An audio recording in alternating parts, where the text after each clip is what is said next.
If Sweden joins NATO, it's going to help the military alliance address its vulnerabilities in Northern Europe.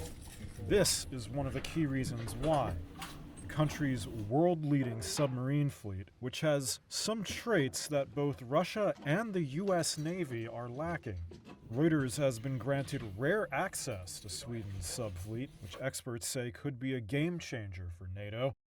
And with neighboring Finland having joined in April, we'll take a look at how this expanded alliance may reshape Europe's security map. The first issue? Sweden and the Baltic Sea itself.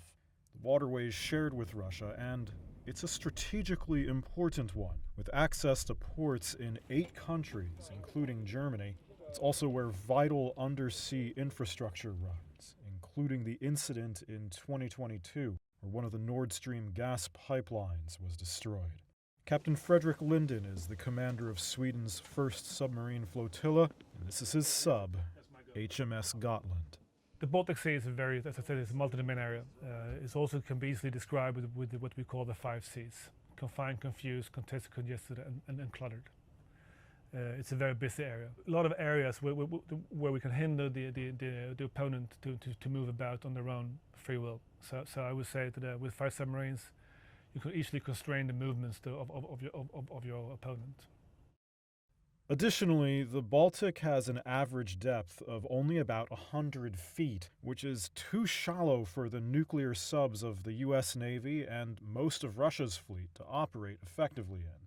That's where Sweden's fleet comes in. Gotland-class subs are among the most advanced non-nuclear subs in the West. They run on diesel, but can stay submerged for significantly longer than most other conventional models and reduce the risk of detection.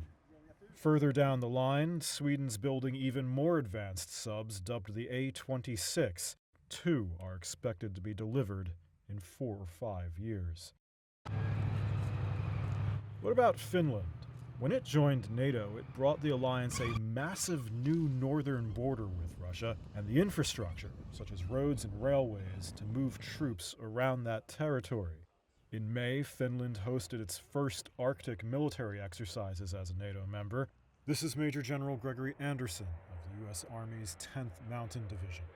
I can tell you as a military professional, the ability to move equipment and soldiers and ammunition and supplies in a rapid, organized way and efficient way is really important. It gives you lots of options into how you employ your forces. So any infrastructure that can enable the rapid movement of forces, whether it be ports, airfields, railways, highways, all this stuff is significant to warfare. The timing is a challenge for NATO.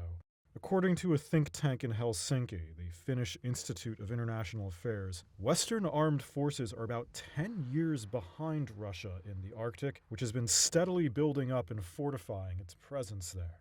The think tank also says that even taking into account Russia's losses in Ukraine, its northern fleet and bombers are intact.